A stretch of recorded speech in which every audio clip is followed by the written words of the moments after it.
자, 개념원리 수학상 이제 계정중복한 페이지 227쪽, 그치? 7페이지인데 2차 방정식의 실근의 조건이 나와 있지, 그치? 그래서 이제 2차 방정식 실근의 부호인데 2차 방정식 두 근이 실근이면 2차 방정식 두 근을 직접 구하지 않고도 이제 판별식과 근과 계수의 관계를 이용해서 두 근의 부호를 쉽게 알 수 있다, 이런 얘기야. 자, 그래서 이제 2차 방정식, 이제 ax의 제곱 더하기 bx 더하기 c는 0이라고 했을 때, 그지? a, b, c는 실수가 되고, 두 실근을 알파, 베타, 판별식을 d라고 하면, 근데 여기서는 2차 방정식이라고 했기 때문에 a는 당연히 0이 되면 안 되겠지. 자, 그랬을 때 이제 첫 번째로 이제 두 근이 모두 양수일 조건은 이제 0보다 크거나, 판별식 d는 0보다 크거나 같고, 양수다 보니까 알파 더하기 베타도 0보다 커야 되고, 알파, 베타도 0보다 커야겠지. 그 다음에 두 근이 모두 음수일 조건은 이제 판별식 d가 0보다 크거나 같고 알파 더하기 베타가 0보다 작고 알파 베타는 0보다 크겠지, 그지? 그 다음에 두 근이 서로 다른 부호일 조건은 뭐냐면은 알파 베타를 했을 때 이제 두 근이 부호가 다르니까 0보다 작다, 이렇게 얘기를 하면 되는 거야.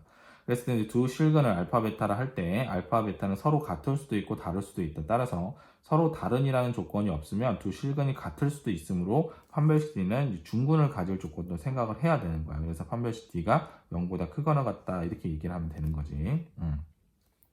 자, 여기 설명을 좀 같이 보면서 얘기를 해보도록 할게. 자, 여기 보면은 양수 또는 음수라는 말은 실수에서만 사용되고 허수에서는 양음이 없다. 그치? 왜냐면 허수는 이제 대소를 판단할 수 없기 때문에, 따라서 이제 2차 방정식의 근을 양음을 따질 때는 그 근이 양이 되든 음이 되든 그 근이 실근이라는 조건이 필요한 거지. 그치? 그래서 이제 첫 번째에서 보면은 알파 더하기 베타가 이제 0보다 크고 알파 베타가 0보다 크다의 조건만으로는 알파가 0보다 크고 베타가 0보다 크다인 것은 아니며, 그지?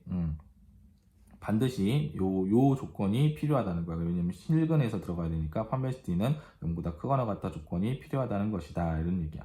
예를 들어서 이제 알파가 2 더하기 i, 베타가 2 마이너스 i일 때 알파 더하기 베타는 4고 곱해도 5가 되지만 얘가 0보다 크다라고 말할 수 없는 거지. 왜냐면 얘네들이 허근이니까, 그지? 마찬가지로 이번에서 이제 알파 더하기 베타가 0보다 작고 알파 베타가 0보다 큰 조건만으로는 알파가 0보다 작다, 베타가 0보다 작다인 것은 아니며 반드시 판별식 d가 0보다 크거나 같다는 조건이 필요하다는 거야. 그렇지? 이처럼 알파 베타의 양음을 조사하고자 할 때는 알파 베타가 실근이라는 조건이 필요하므로 판별식 d에서 0보다 크거나 같다는 조건을 함께 생각해야 되는 거지. 그렇지? 그러나 이제 3번에서는 두 근이 서로 다른 부호이면 두 근의 부호만 조사하면 지금 알파 베타는 0보다 작으니까 이때는 이제 알파 베타가 a분의 c가 되는데 얘가 0보다 작다잖아. 그럼 ac가 0보다 작단 말이야. 그때 판별식 d를 원래는 생각을 해줘야 되지만 여기서는 b제곱 마이너스 4ac인데 b제곱은 0보다 실수의 제곱이니까 당연히 0보다 크거나 같을 거고 마이너스 4ac는 ac가 0보다 작으니까 0보다 크잖아. 따라서 d는 무조건 0보다 크게 돼서 굳이 할 필요는 없다는 얘기야. 그치? 이처럼 알파 베타가 0보다 작을 땐 항상 d가 0보다 크니까 d의 부호를 조사할 필요 없이 알파 베타의 부호만 따져보면 된다, 이런 얘기야. 그래서 때 알파 베타가 0보다 작으면 두 근이 서로 다른 부호일 조건이 되는 거지, 그치? 그다음에 여기 참고를 보면 부호가 다른 두 근의 절대값에 대한 조건이 주어진 경우 이렇게 되는데, 이제 0보다 서로 다른 두 근이 다른 부호긴 한데 이렇게 됐을 때 이제 상황이 세 가지가 있다는 거지. 그래서 두 근의 절대값이 같고 부호가 반대라면은 알파 더하기 베타는 당연히 0이 될 거고 알파 베타는 0보다 작겠지. 근데 음수인 근의 절대값이 양수인 근의 절대값보다 크다라는 거는 두 개를 더하면 당연히 0보다 작다는 얘기고 알파 베타는 0보다 작겠지. 양수인 근의 절대값이 음수인 근의 절대값보다 크다면은 이때는 알파 더하기 베타는 당연히 0보다 크고 그다음 알파 베타는 0보다 작겠지. 그치? 자, 그 다음에 이제 2차 방정식의 실근의 위치 이렇게 나와 있는데, 이제 A, B, C가 이제 실수인 2차 방정식 요거의 두 실근은 2차 함수 요거의 그래프와 x축과의 교점이 x좌표이므로 2차 함수의 그래프를 이용해서 2차 방정식의 실근의 위치를 판별할 수 있다, 이런 얘기지.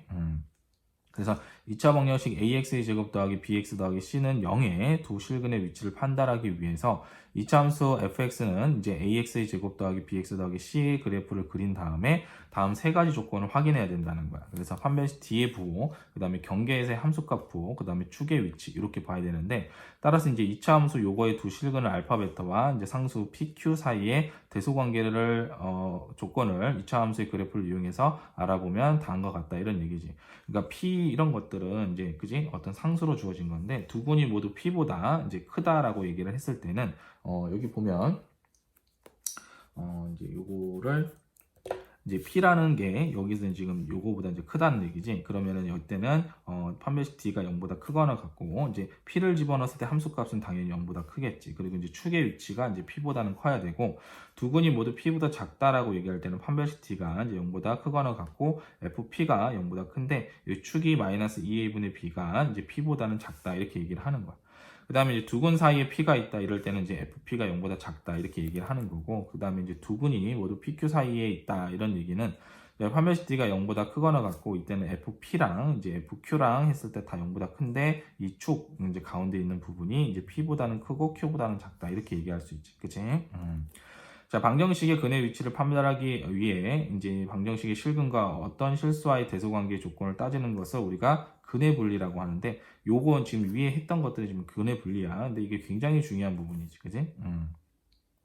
자, 여기 설명도 이제 좀 자세히 한번 좀 또 같이 보면서 반복을 한번 해보도록 할게. 그래서 이제 fx는 이제 ax의 제곱 더하기 bx 더하기 c인데 a가 0보다 크면 아래로 블록이고, 이때 이제 2차 방정식 ax의 제곱 더하기 bx 더하기 c는 0의 두 실근이 모두 p보다 큰 경우를 생각해 보자는 거야. 그러면은 판별식 D의 부호는 이제 fx가 0의 두 실근은 이제 알파 베타를 가져야 되니까, 이제 fx의 그래프가 x축과 만나야 돼서 이제 판별식 D는 0보다 크거나 같고, 그다음에 경계에서의 이제 함수값의 부호는 fx가 0의 두근 알파 베타가 p보다는 크기 위해서는 p를 대입했을 때 이 함수값이 당연히 0보다 커야겠지. 그래서 이렇게 하면 되는데, 1, 2를 만족하더라도, 그치? 축의 위치는 세 번째 나왔는데, 1, 2를 만족하더라도 이제 fx의 그래프가 오른쪽 그림과 같이 이렇게 될 수도 있잖아, 그치? 판별식 D가 0보다 크고, 그 다음에 fp가 0보다 크다면 이것도 나올 수 있지만 이것도 나올 수 있잖아. 그래서 이 축의 위치가 마이너스 2a분의 b라는 이 축의 위치가 이제 p보다 오른쪽에 존재해야 된다는 거예요. 그래서 마이너스 2a분의 b가 p보다는 크다라는 게 필요하다는 거지, 그지?